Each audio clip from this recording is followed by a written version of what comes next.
Just take one hit. Don't you want to be cool? Gather round everyone. The show's about to begin. Turn on, tune in, drop out, this show's amazing. It's Super Lemon Haze, you know them boys always blazing. Put one in the air, fill your glass and get to raising. Kirkman praising, school flag waving. Chopping up the topics instead of choking on some chronic. Scott and Eric breaking it down like 21st century prophets. Eyes glazed and minds dazed, it's knowledge they convey. Roll up and consume the Super Lemon Haze. Super Lemon Haze. Going to ask you several questions. Super Lemon Haze. How do you feel? I feel like a slice of butter melting on top of a big old pile of flapjacks. Yeah. Super Lemon Haze, motherfuckers. Solo tonight. Scott's still in Maine, and due to the failure of our last attempt to go live, I'm going to go solo tonight. So Scott will be back coming the next episode. Tonight we have an interesting guest coming on, someone that has caused a little bit of controversy in the medical marijuana space, or I should say more of the social equity space, for calling out some key players who have, I guess, in effect, caused some personal harm to him. So tonight we're just going to get to know him, though. We're not going to really address any of his claims. So we're just going to go cruising through who makes up Maur. Maur, I see you. Give me 1 second. What's up? What's going on, brother? What's going on, man? How are you? Good. How you doing? We're doing good. Hanging in there. How was your 4th? How was your holiday? Good. I didn't do much, man. Just family time, you know. Yeah. I think the kids, we went out to the mall for a little bit. Nice. And they wanted to do that, my daughter, you know. Yeah, well, it's a change of pace, right? I mean, that's been closed for so long, so. Yeah, that's her favorite pastime is getting to the mall, her and my wife. So, you know, they was able to go do that, and you know. Well, thank you for coming on the show. Thank you for having me. No problem. You know, this is a big one for me. I'll tell you, Maur. You know, we're again, this show is pretty young. You know, we've only been going at this for about 6 months, and you know, we've gone through this roller coaster ride. You know, just because it seems we got into this just wanting to talk about weed and like give recommendations for friends. All of a sudden, it just became a very complicated picture of where marijuana stands in the state. You know, we try not to go too globally. You know, we want to stay local because obviously there is so much action going on. But every conversation that we had just kept leading to another conversation, and it just seems like as we sort of step back, there's like this huge tangled web, and everyone at some point seems to have been in touch with one another, and then due to some differences or space or whatever, everyone's just kind of like doing their own thing, but with one common goal. And that to me has always seemed to be, how do we take advantage of and how do we use marijuana to its pure and greatest potential? That's really what it always comes down to, the same theme.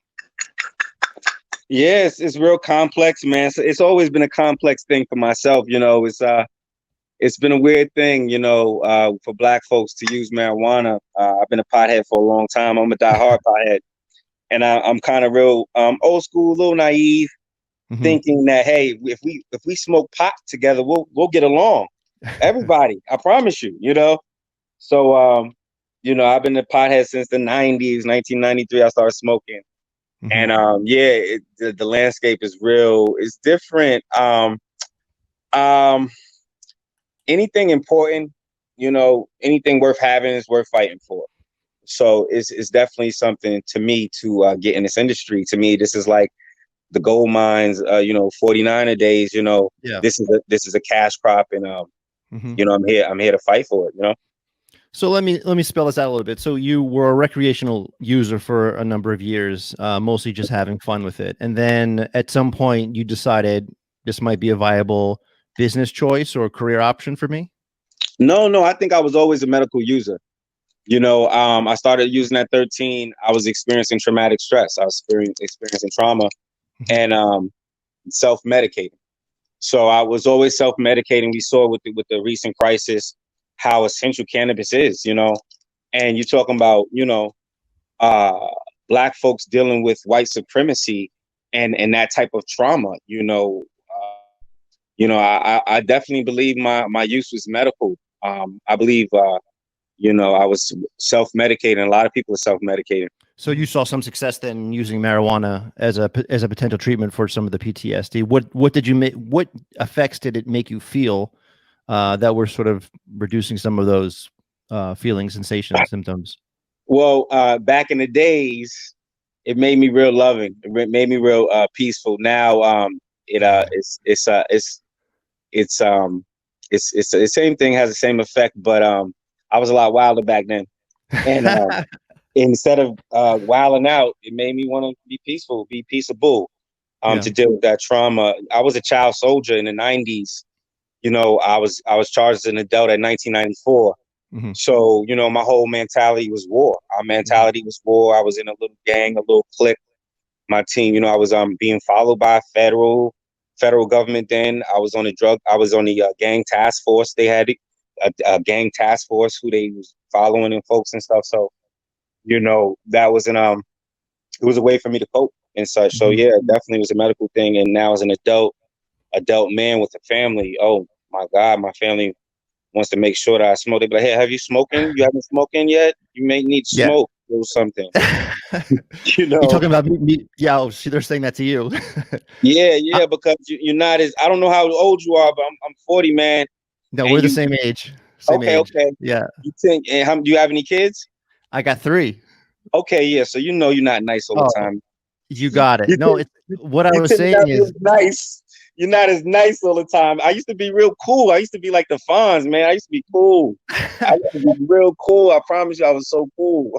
Yeah, well, it's funny you bring up the medical piece too, because I was somewhat of a prohibitionist for a very long time. So it took me a while to really understand and to truly, I guess, to appreciate the positive effects of marijuana. And I got my medical card just as recent as like this past spring. So I've been trying to kind of use it in a much more, I guess, prescribed kind of way. Like I'm really trying to focus on, how much I'm using and sort of the milligrams and things like that. But that's really just the way that I think. But my family does, in fact, say to me at times, hey, dude, like, you know where your pen is right now? Because you need to hit that real fast. Yeah. So you were 80s baby too, huh? I was born in 78, so I'm actually a little bit older than you. So okay, 78. All right. Yeah, but so I came from a very different background, I think, from you. I grew up in the suburbs of Philadelphia, kind of middle of the area, just kind of middle class. But I grew up in farm fields basically, and I came to Boston just for school, for education, and I've been here ever since, just because I sort of fell into the medical community, and that's kind of been my path, and I've stayed here ever since, just for that reason. And obviously I set some pretty thick roots here with my children and my family and everyone else. So how long have you been in Boston? Well, now 20 years, because I came here for college. So wow, I mean, I'm 40, actually more than 20 years to think about it.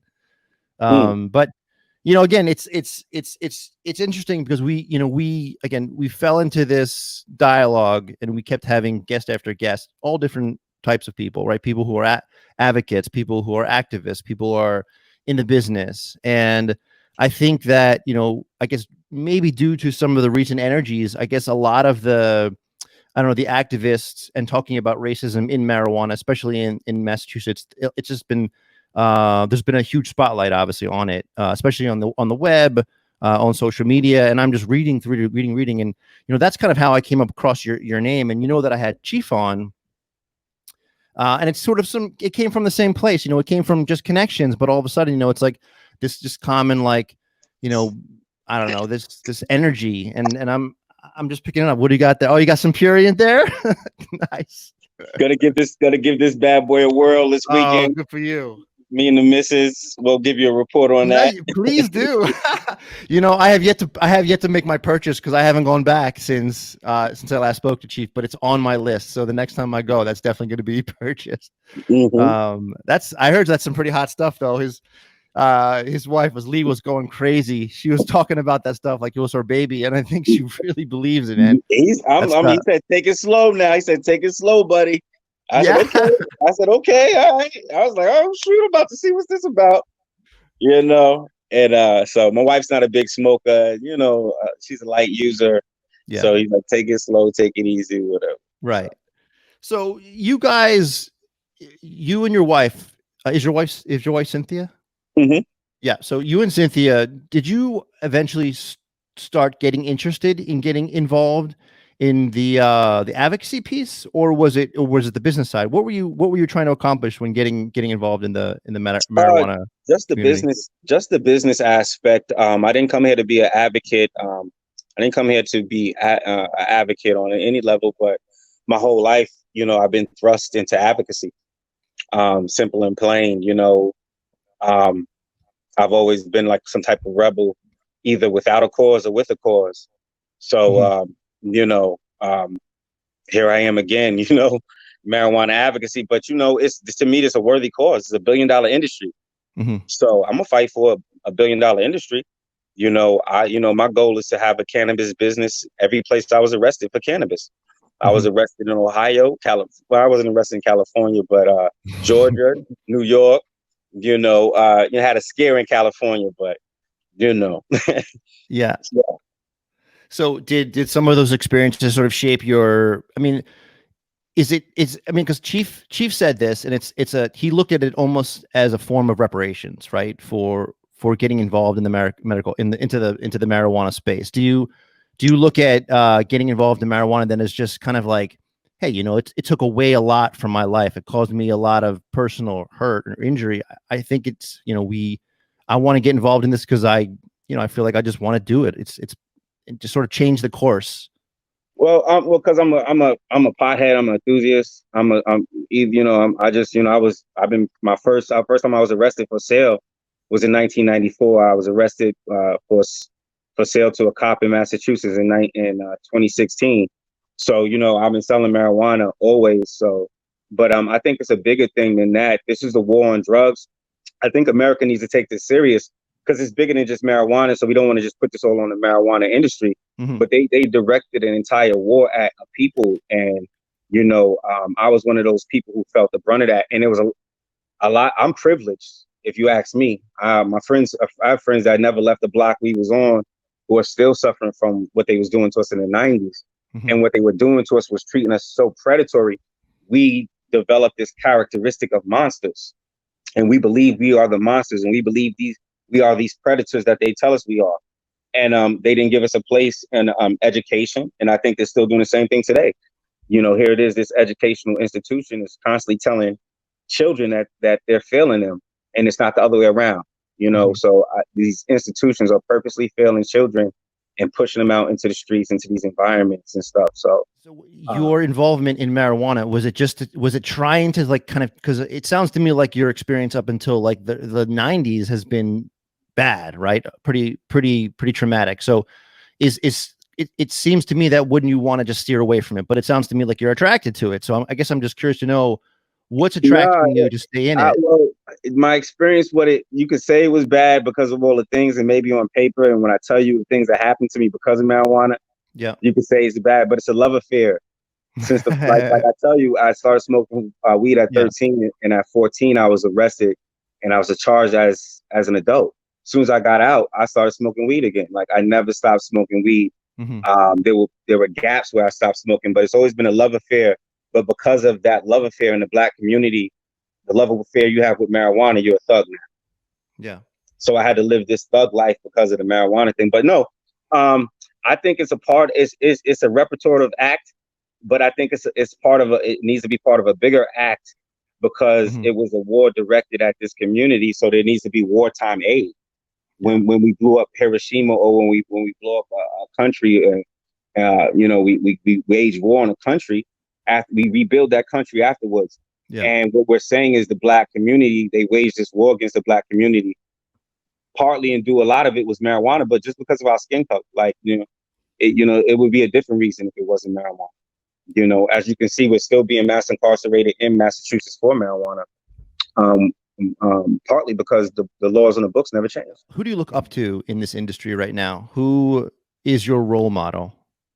I would have to say it would have to be Chief, man. Yeah. He's a big factor in the industry for me because of what I just showed you. I don't know what I just did with his product, but I got it. to me, this is major, man. This is the first black product on the shelves. I don't know many products on the shelves. My desire, I look to people who do things that are someplace where I want to be at. And this brother got a product on the shelf. So, you might see me with some type of thing on the shelf, pertaining to these things. But, I think that's very inspirational. It's not many of us in the industry. So, this brother, I've been able to talk to him. He's been able to help me, guide me through this, the process and stuff, in a lot of different ways. And, just getting some tutelage from him. He's been a part of this industry, before I wasn't a part of, I guess, this part of the cannabis industry. I was on the outskirts or whatever have you. But in terms of the advocacy in the beginning and all these other things that, these groups were doing, I wasn't a part of that. So, is your goal to get involved into the cannabis as with the product you're saying, or do you plan on going through like the licensure process and potentially even open up a storefront? I want to have it all. I want to have products. I want to have multiple integrations in this state. I want to have multiple integrations in other states. I want to have it all. I want to have products, everything. I want to have lounges, all of that. Chief was also a lounge guy, wasn't he? Yeah, yep. I feel like this is a part of. Yes, it is owed to us, but it's just a part of something I would be doing regardless, and I want to do it at a major level. I think it's a farce to have white people, white men, white individuals participating on $1 billion level, and then black folks not be able to do that and not want to do that. So I don't have any problem with black folks or any folks who want to participate in a small level, on a co-op level or whatever level. But I'm not here to do that. I'm here to be as major as I can be and to accept any guidance and tutelage I can get to do that. So when you said like co-op, you mean working together with other corporations, other companies to get something on the market? What did you mean with the co-op? I think a co-op model is more of a service model. I don't see too many successful models of co-ops in Massachusetts. And it's more of a community model. You have to have a community. You have to be a community. You have to be able to organize groups of people behind that. So, and I think there's that for everybody. But I think the reason why I said that is because it seems to be this push on us to do co-ops and to do micro businesses and such, and all these other things. What are you doing right now to prepare you for what's to come? So where's your direction? Where's your energy heading at this point? Well, I had to take if you've been following what I'm doing, we have to take a stronger leadership role, I guess, in actually looking at policy. My wife's background is in policy and in some advocacy stuff, and just kind of, so we have to take responsibility of our own program, social equity programs, economic empowerment programs. And so my goal is to shape the industry and to actually gain a power structure for Black and brown individuals in the industry, and that's through economics, not through trying to beg folks and stuff like that. So here it is, the opportunity. They're going to give us this economic lift. They're going to give us this economic push into the industry, so we can set ourselves up and set everybody else up who wants to get in the industry. And I think that's a beautiful thing, So was there one point where you were heading in the direction of potentially getting involved in the business side, but then there was like a moment where you switched and all of a sudden went into this more fighting mode? Was there something that happened? No, it's simultaneously. I'm actually doing both. I'm actually doing business and advocacy. Like I told you, I've been forced to do this. There was no advocacy for us, and we didn't have the money to lobby and do the big lobbying and stuff. We're organizing ourselves in such a way to do that now, but at the time we didn't. So all we had was the position that we were given. this economic empowerment status, which we were supposed to get priority status and such through. Yeah. So who's we? You mentioned, you keep saying we. So who are you organizing with? Who's Other EEs and SEs, but I'm mostly probably me and my wife. You know, Yeah. I can't speak for too many other people, but my wife. Yeah. You know. No, I guess it's funny because like that's what I'm finding is that like everyone seems to be dividing up into these little cliques, even within the SC or the EE communities. Like everyone's kind of, I don't know if it's taking sides, but maybe just people are having some philosophical differences, and maybe Well, even and also maybe even the approaches to make change happen. well, we had leadership, which was for the last 2-3 years we had leadership, and we just had, it was singular. These people were saying, hey, we're leading the social equity and we're leading the economic empowerment. And that leadership failed us. My wife and I, we uncovered a whole bunch of stuff with that leadership. Do you want to name who the leadership is, or is it a person? Is it a group? It's a cause? What's Groups of individuals, because people like these individuals. So I don't want to too much get into too many people's names, but okay, you go right ahead then. The people leading on social equity and economic empowerment. Gotcha. And it was a small group of folks. And we tied them, if in those reports, we tied them to corporations that were benefiting in Massachusetts. So, so we kind of pretty much, I had to forge a lane, my wife and I. Yeah. We created a lane, and I don't think people were comfortable with black folks creating a lane for themselves. So we have a lane to get into the industry business wise, and you see our reports, and we're going to be doing some things behind the scenes, possibly litigating and such. But that's the lane that we created. So now you have all these maybe splinter groups and such. And I had to be aggressive. I had to be aggressive to show these folks what we meant business by being public. We went behind the scenes and, we did this information and such. So, I mean, I think it's just people just don't want to follow black folks. You know what I'm saying? It's not something that, that's popular. So I don't know. Yeah. So even other black folks. I was just going to ask you that. So even other people of color are Because I've been because a lot of white folks hit me up. I'm well received by those who understood what was going on. They know exactly what I was talking about. They're like, yo, you're exactly right. And I saw this a while ago, but because we were all following the same people, myself included, following these leaders of social equity. What do you think they're afraid of following you instead of following, even, maybe in their heart, they believe what you're doing is the right thing, or, what's the risk there? Well, one of the things is I'm not trying to have nobody follow me. I created a lane out of necessity because I was trying to make sure my family, and I was supposed to eat off of this social equity stuff, try to make sure my family ate, and nobody created a lane for us. Nobody created a lane for us to succeed. Actually, they stole our lane. They stole the priority status. So it was serious to me. So I had to create a lane, and the lane that I created was, through the information that we put together, through the stuff to give them a reason to respect what they said they would give us. So I guess that you can call that leadership. And my wife did that. My wife, did that. So, we didn't come here to be no leaders or come here to be public figures, but if there's nobody leading, then you have to step up. Somebody got to step up. I'm not going to not get my opportunity because nobody want to step up. And then, so when I stepped up and created a lane and started talking about all the stuff, my wife and I, everybody else started talking about stuff too, which is good. They don't have to join me or whatever have you. But in terms of the highest ideal, the highest ideal right now for the program is the PIES program. We created a hybrid incubator program. It's called PIES, PIES. So when you talk to these people, they don't have any solutions.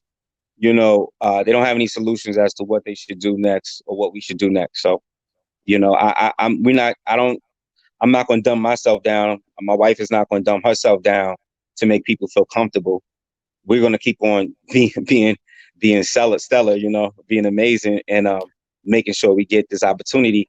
And the PIES program is so that a lot of people can be incubated. All EEs can be incubated through the PIES program, and SEs and such. But so is the PIES, just to ask you a question about the PIES program, is that is a type of education? Is it a curriculum? What are they gaining? It's all that. It's education, it's curriculum, it's a seed program, it's an incubator, it's pretty much making the big dog companies, the top 100, take these guys whose priority status they pretty much stole, and incubate them.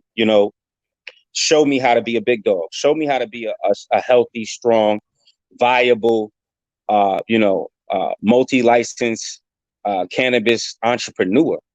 Somebody has to show me that. Somebody has to show me that. Is this similar to like kind of like those accelerator programs? I think similar to what Sierra Yep, Natural. Yep. Exactly. That's where Gotcha. that's where the E is. Excel. So Gotcha. Pies is pairing. Excuse me. The P is pairing. The I is incubator. The E is Excel, like Excel. EX Excel. Yeah, I got you. Then E-rate, you know what I'm saying? And then the seed. The S is the seed. The seed. So the funding and such. Yeah. So who's providing the education? Who's funding the project? I'm just curious to know where's the words coming from? The learning, the books, everything, the materials. It would be from these individual companies. Gotcha. So you're making relationships with some of these other companies who you feel have somewhat stolen your equity and pathway. And not just that, I feel like this was what we were supposed to have in the beginning. I feel like these relationships were supposed to be fostered. So yeah, I'm forcing these relationships,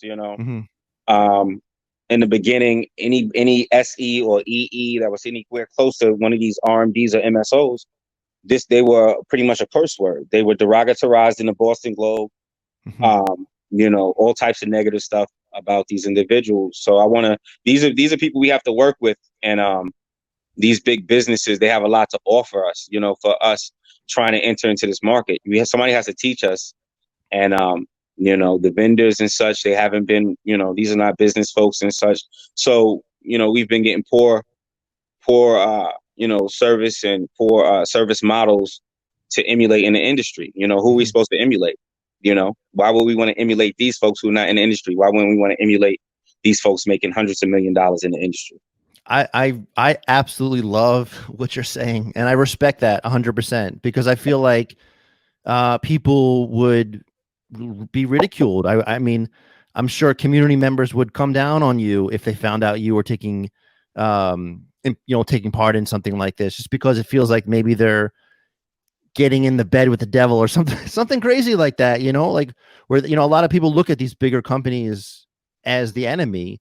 But I'm a believer in the relationship as well. I mean, that was my whole motivation to starting this show, was just talk to people, build relationships, and see what comes of it. And so I love what you just said. I don't really know any other type of America, but like, so these guys tried something, and I caught you. I'm like, hey, I caught you. That's wrong what you guys just did. Hey, just because I caught you, now you guys have to do this for us. It's business. They tried. It's been successful in other states. I like to say the buck stops here in Massachusetts.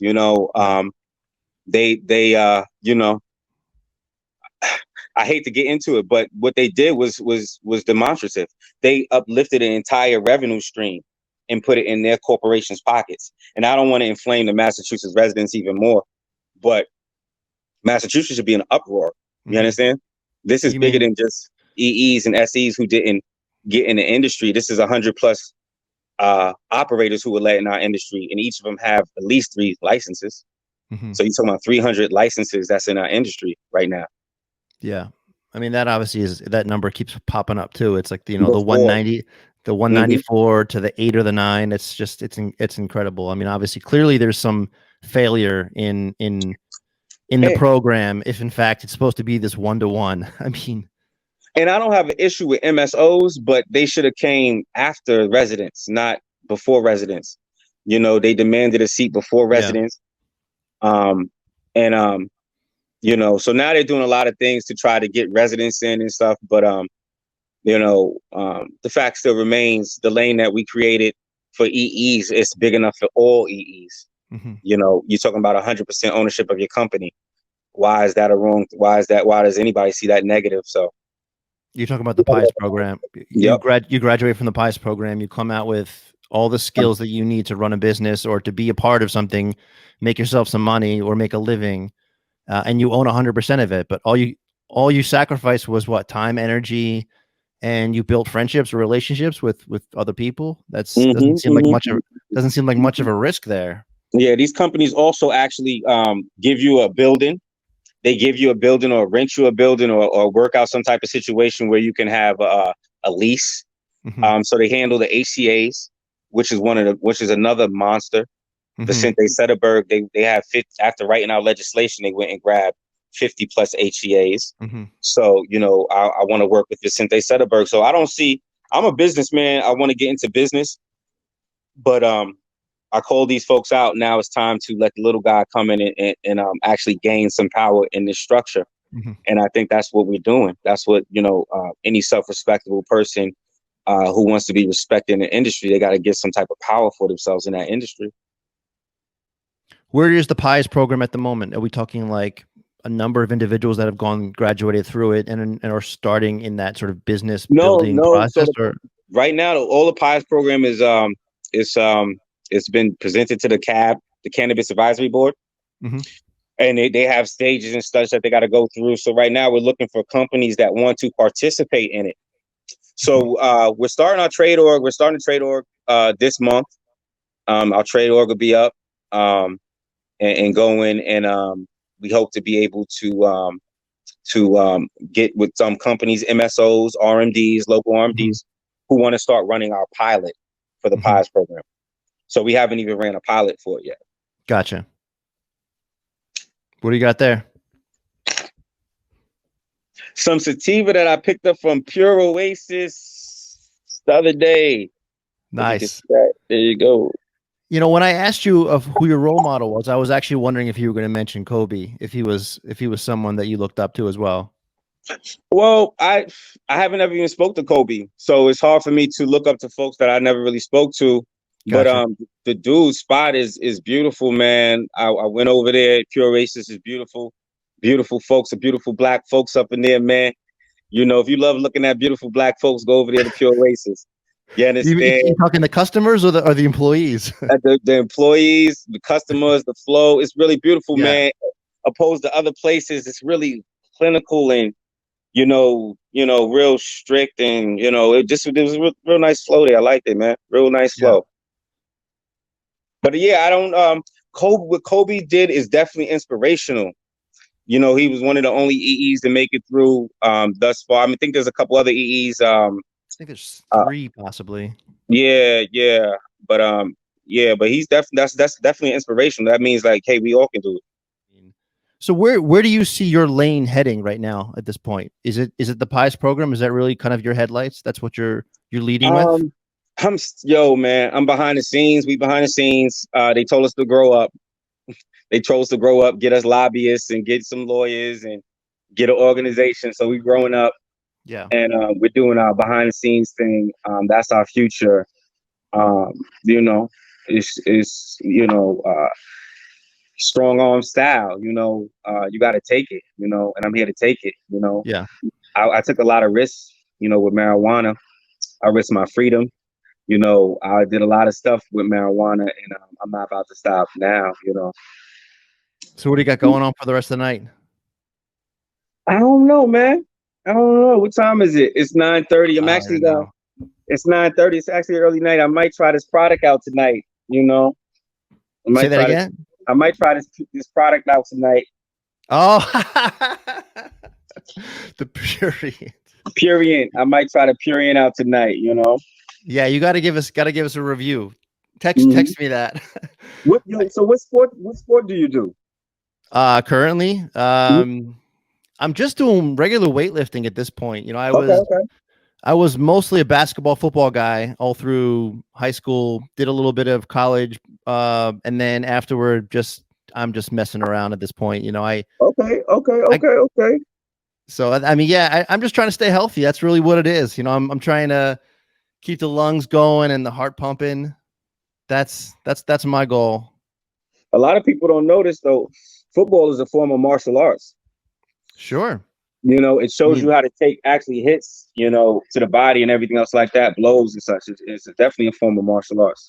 totally. I mean, like the discipline too is something that I always because I was a walk on the football team. You know, I never had that. I didn't do like Pop Warner and like play all the way through like middle school. I just jumped on in my freshman year in high school. I'm like, I'm just gonna play this sport, Mm-hmm. and it definitely teaches you a certain level of discipline because you know it's you know you're a 13, 14-year-old kid and you're on a field with grown men. You know, the people that you know the difference in the size of a human being from 14 to like 17 is dramatic, you know. Mm-hmm. So I was working as a receiver, but like a lot of the people, the linemen you're fighting through, man, these guys are just like massive. And so it teaches you a mindset of how to protect yourself, like you're saying, like the defense, but it also teaches you how to be offensive, how to move around, how to use your agility, and then obviously the skill comes into play. I wasn't a very skilled player. I was just a hard worker. So I mean, that's always been my case. Yeah. I was never the most talented of anything, but I just kept going. So that's what keeps me going today. Just keep moving the body, keep things limber. Yeah, What do definitely, you definitely. what are you doing for yourself health wise? Everything, man, everything. Colon cleanses. You do colon cleanses? No, that You gotta sounds do awful. What is that? colon cleanses when you take that little tube and you take. Well, I guess depending on where you go, but the ones that you do at your home, you have a Yeah. bag. Have you ever seen those red bags? Those hot water bags? Oh yeah, yeah, yeah, yeah. Oh, Yeah. you're telling me it just goes right into that bag? You take no. You take that bag. You Oh, fill it up with some water. You take that bag. You hang it on your doorknob in your bathroom. oh You my take your nice God. little. You take your blanket. Put your blanket down. You take the tube, and then you get a nice little comfortable position. Get your nice little lube. Put that tube there. Let that water come in your stomach, and you know you'll have the best crap you ever had in your life, man. And you need to start. I've been doing them probably for like 10 years now, man, and that's how I stay young. You know, colon So, cleanse. who taught you that, and why? Why is that? I mean, that just seems. Wow. I mean, that's obviously not something that is. It seems like in the mainstream. Like we're not talking No, I about was the. I was like 240 pounds. I was doing heavy weightlifting. I had Yeah. wrestled, and I wanted to start competing. I wanted to start doing mixed martial arts. Nice. So, and I was getting diabetic shock, and I was benching like 400 and some odd pounds, and I was squatting over 1,000 pounds, Hmm. but I wasn't healthy. And so I started researching, and then this health guru I was talking to was explaining to me about the colon and teaching me all about the colon and your intestine and such. And then I was like, okay, boom, I need that. And they was like, okay, where do I go get that pill at? And they was like, no, you have to do this. I was like, what? It's the same thing I just described to you. I was Yeah. like, no, hell no. What the hell are you talking about? That's not natural. No. So after 6 months of studying the plaque of the colon Yeah. and everything else, I did it. And it was amazing. It's like the fountain of youth. So And is I've it been like doing it. is it the bacteria? What are you actually trying to flush out? Is it just all of the all of the dead sediment? all of the dead food, all of the processed food, because of the stuff that's created in labs, the body Yeah. doesn't readily recognize. So it doesn't recognize it to push it out.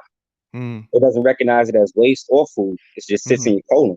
Yeah. And then plaque and all that stuff. So years and years of plaque and the nutrients and stuff that you're not getting from the food, anything that you're having, even like, so like, a slender guy like yourself, like say you might have knee or joint problems, colon Hmm. cleanse, even hair Hmm. loss or anything, colon cleanse, Hmm. it all goes back down to what you're getting in your diet, that gut, Hmm. your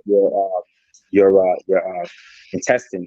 Yeah. So what are you putting back in your body? What is your food plan looking like these days? Uh, Alkaline foods, you want to do a good salad a day. What you putting back in your body, that's kind of like up to you.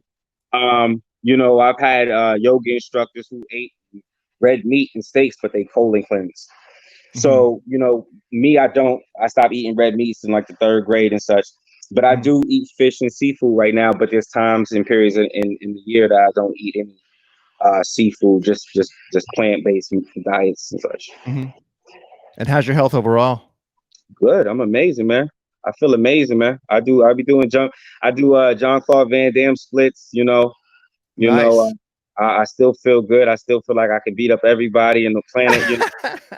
And you know, so I'm A still lot of it's in the mind too. You stay young in the mind, you stay young in the body. yep. So I'm just here ready to get beat up by one of these little young boys out here that's in place, embarrass me. So, Then I'll be like, okay, that's enough. I'm done. You know.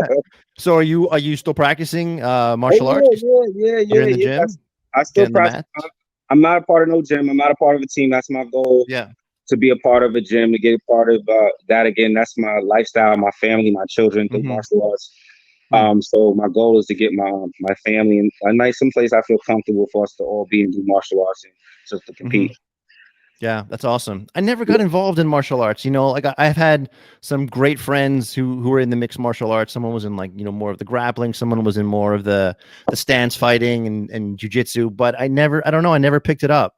I don't know what that was. I don't know if that was like, you know, I'm relatively tall. So I always thought that like the people who are getting close to the ground needed to be shorter and stockier. So maybe, and then also when I got older, it was always the fear of injury. You know, when I would talk to my boys who are involved in those activities, they were, you know, they've got the cauliflower ear, or they've got the torn this, or they've got the broken that. So it's like, I guess that kind of just like, you know, deterred me from doing it. But like, I guess, you know, at this point with 3 kids, you know, personal protection is hugely important. You know, every time I'm with my kids, no matter where I am, I'm always looking at my surroundings. I'm always trying to pay attention, and I'm always like, you know what, I'm a strong dude and I'm fearless. I'll fucking kill someone if I have to, if that's going to be to protect my family. But at the same time, I have no idea how to handle myself if it came to a weapon or if it came to any type of a person who knows what the fuck they're doing. So, so I'm still to this day considering it, but I don't know. You have to learn it. I started off with I guess I started off street fighting, just regular fighting, and then I learned wrestling. I started wrestling around 12, at a little PAL thing, and then junior high, it was 13. They started offering it, but as I gotten older, wrestling is not for really older men; it's for kind of young men. So so I started studying more of the arts, even Muay Thai, which is more of a young man sport. But Taekwondo you can do as you're older, and different sports, different fighting styles that have a more feminine energy to it that you can do. It's not a masculine bone crushing, takes physical strength to do it. So I try to incorporate those things because those things will always keep you dangerous. You know, the spirituality of the sport also is very fascinating to me. Clearly, it goes back like thousands and thousands of years. So that connection is somewhat interesting. Are you a religious guy? I'm not religious. Religion stands for regular guard, you know, but I'm a spiritual man. I actually was a spiritual teacher. I still am a spiritual teacher. I teach. If somebody asks me questions, and I still have, you know, students, but I actually was an ordained minister for a while. You know, I taught as a Christian pastor, and I left the Christian church and went into the sciences, and then got into African spirituality and other spiritual systems in South America. And the Haitian spiritual systems and such. So yeah, you know, I'm a spiritual man. I don't do religion, and I actually used to teach and still do teach. So the people that are looking for your education, how do they find you? Is just you just start a conversation, you pick something up, and then you just keep going? I'm not really too much teaching right now. So my friends right now, they come to me, and then I have some old students who come to me and ask me questions and such, but I'm not really accepting students. I don't really have anything to give any more than what I've already given. So that's why I kind of walked away. I'm really a spiritual person. Sometimes, you know, you can get trapped into leading people and then you want to lead people because you're in the front. So I didn't have that issue, you know, with my ego. So, you know, it's easier not to lead people. You don't have to be responsible for how you act and be and such. So Maur, it's interesting to me because a lot of the different discussions that we've had so far tonight, it all sounds to me like a lot of people are somewhat placing you, or you accidentally fall into a place of leadership. But then you tend to also kind of back away from that, maybe even not wanting the responsibility. So do you feel comfortable? Do you feel comfortable being a leader if you had to be? Well, as long as I could be myself. But I think my wife is a lot more. You know, more politically correct, and I'm not going to do politically correct for anybody, so I'm past that part. You know, I don't think I could be what people want on that level. You know. So you're saying that when you say politically correct, you mean that like your words would your words might be heavily charged. Your words might offend people. To me, it's too real. What's going on? It's just too real to play games with folks. So, if somebody asks me a question, I'm going to give them the answers. So Yeah, it's just that real. And I have myself, my family, my friends have really been affected by this. And it's really deeper than just really people being arrested. The trauma to the families around it.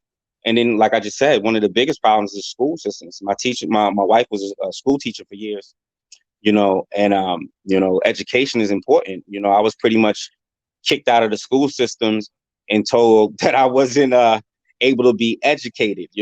I wasn't, I didn't fit the constructs, and that wasn't true. I love information. I learned to read and to get more information. Like I was sounding out words when I was 21 years old. So here it is. I was a star athlete in school, and I was pushed through school and, pushed out of the education part of school because they told me I couldn't get that. And they told me I failed school. And so what were they basing that on? I mean, there had to be some sort of evaluation at some point where they said, this guy's not a good match for us. Like what was that? I never fit. I never fit since day one. Since day one, I remember it was really traumatic because I was a child and I was, a young child, 8 years old. And it used to be traumatic because I couldn't stay out of the principal's office. I was always getting suspended. I was always my energy was whatever. So I never fit. And I think one of the things that alienates Black children is the fact there's no Black characters in the history books that we're looking to that they're talking about. And I think there's so much more Black, white, Spanish, whatever, red, whatever color you are.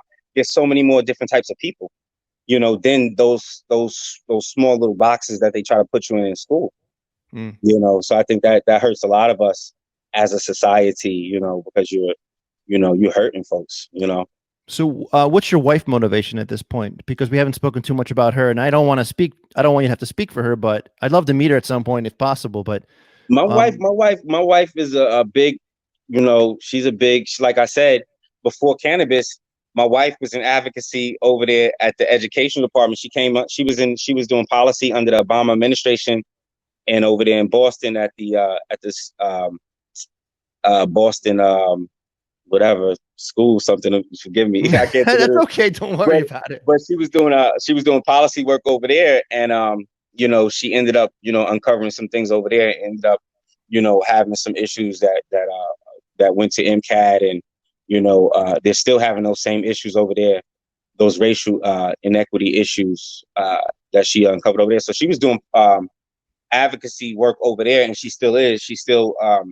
remains a staple for those folks going through it over there in Boston right now, still to this day. So, was it your interest in cannabis that led her to do it with you here in this space? Definitely, my wife is a genius. She found the economic empowerment. I didn't know nothing about it.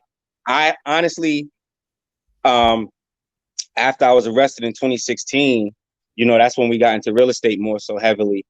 And, I started taking these educational classes on wholesaling and investing and stuff, and started learning how to do that, and started providing a small community with real estate services and such. But, I was kind of, I was done with marijuana like that from that standpoint. And my wife found the economic empowerment stuff and found it and it filled it out, and we got it. So what was her goal in filing for the license? She just wanted to open up a business. That was the plan.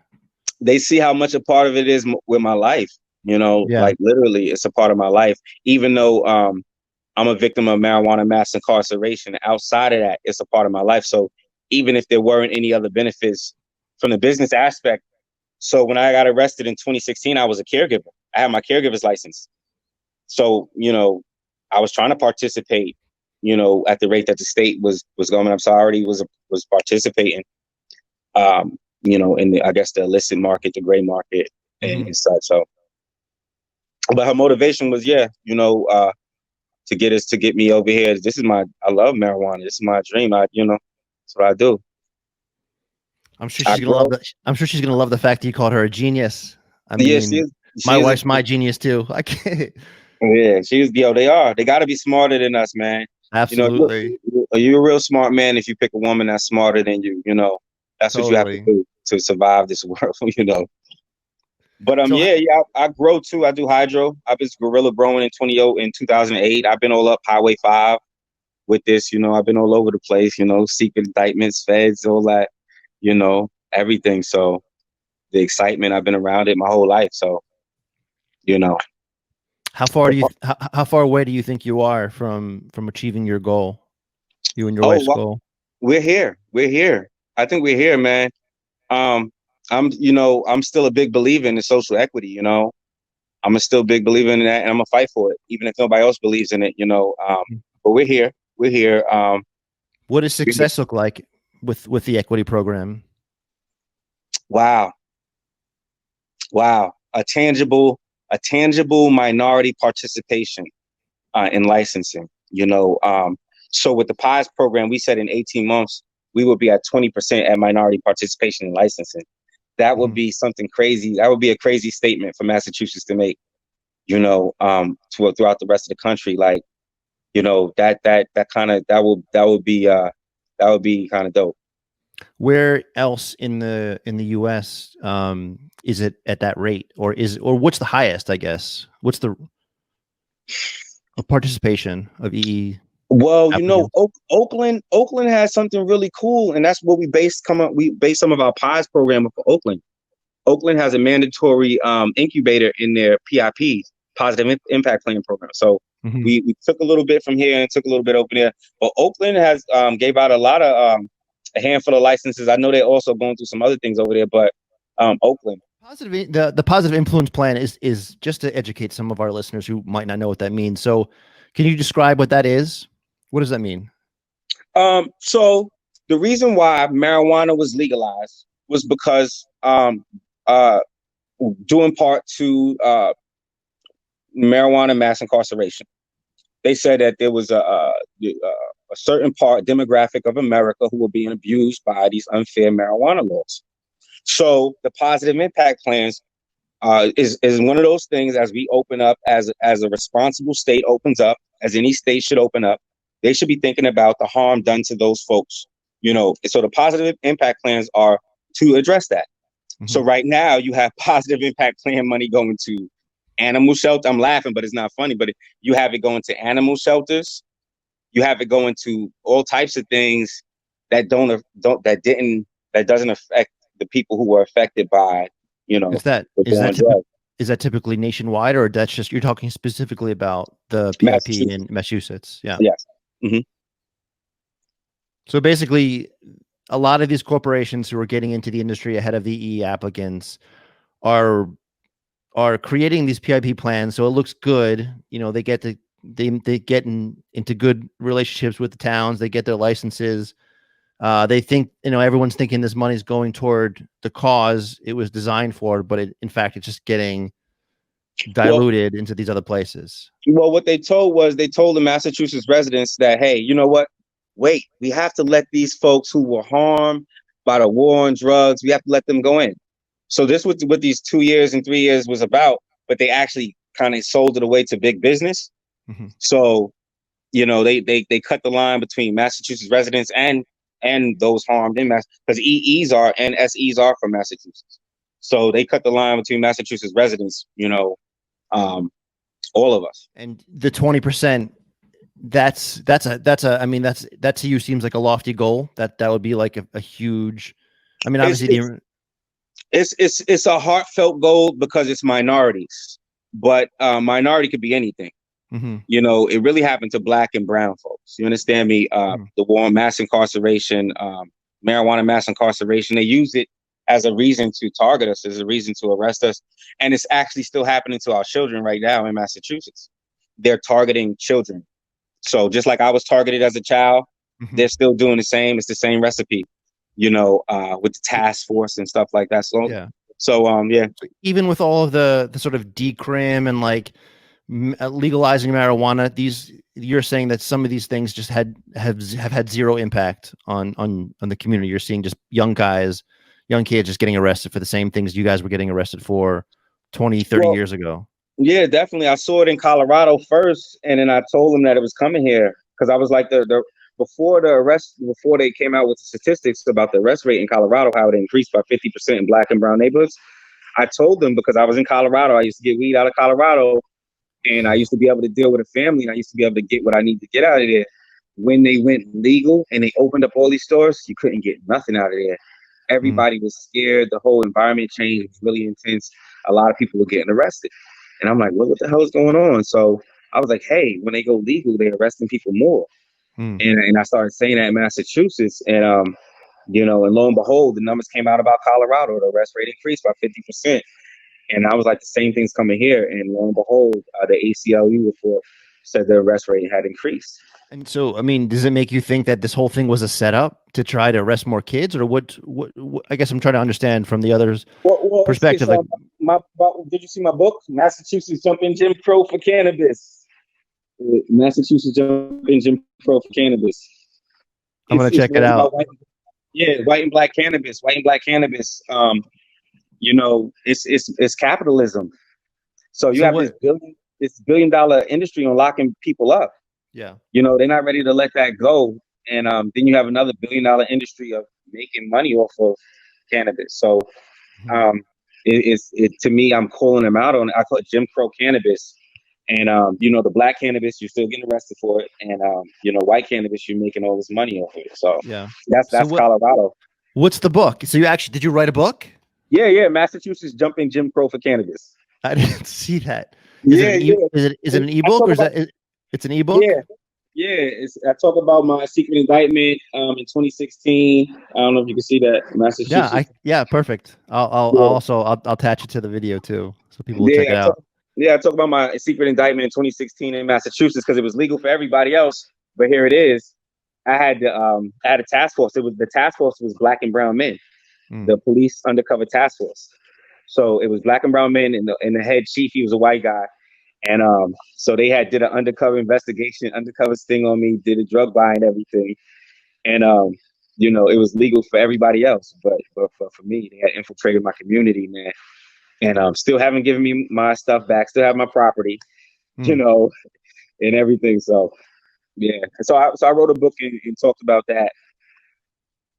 Do you promote that book? What's the motivation for the book then? Just to give people the truth, the message out there that there's still this huge imbalance in the system? Well, here it is again. There's nobody else around saying it. Yeah. And so I want people like myself, the victims of mass incarceration, marijuana mass incarceration, who are articulate to come and speak out. So that was my duty to speak out. With all this privilege, you have to say something. You have to do something. So that's how I live, and that's how I eat. I make sure I do what I'm supposed to do when I see some wrong, and the ancestors always make sure they take care of me. Maur, I really appreciated your time, man. I feel like I learned a lot. I especially learned a lot about you. I didn't know much about you, and this was, I really appreciated everything that you shared. So thank you so much for opening up with us. Yeah, man, no problem, man. It was I don't even know why all this interest in me, so I appreciate it. You know what it is for me? It's always been energy, man. I guess I get attracted to it. So wherever it's coming from, I just follow the lead. And you were putting a lot out there. I watched your videos. I was watching your live streams, and I guess I heard something. I felt something, and I'm like, I just want to know a little bit more about Maur and what's making this guy tick. And like you shared so much tonight. So like, thank you. And I can't wait to have you back on. That's and maybe you need to let me run you through some self-defense classes, man. Oh, totally. You'll be able to kick the crap out of me. Don't worry. No, I just want to show you how to be dangerous, man. Oh, because cool. You already have some good foundation in your football, in your athleticism, and in your height. Your height, and it's a lot of things I can show you what to do with that height. All right, man. Let's meet up. Let's do it, and then we can go to Pure Oasis afterward. You can show me that way too. Yeah. Chocolate City. Nice. All right, Maur. Thank you so much for your time. I really appreciate it again, and peace. And we'll talk soon. Okay. Appreciate you. Thank you for having me, man. Appreciate you as well. Thank you. God bless. Yep.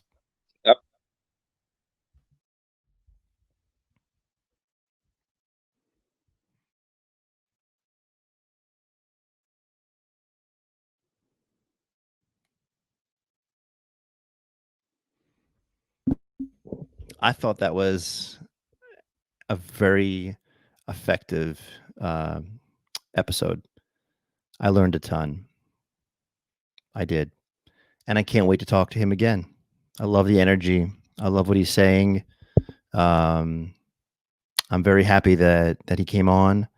I know that a lot of people will be very disappointed that he spoke on the show, but man, that guy, everyone's got a path, man, and I'm interested in exploring all those different areas that the people are trying to head in, because, like I said, it all seems to be heading in a single direction, which is just cannabis, man, and trying to see the full potential of that plant. So, peace, everyone. Thanks for sticking around.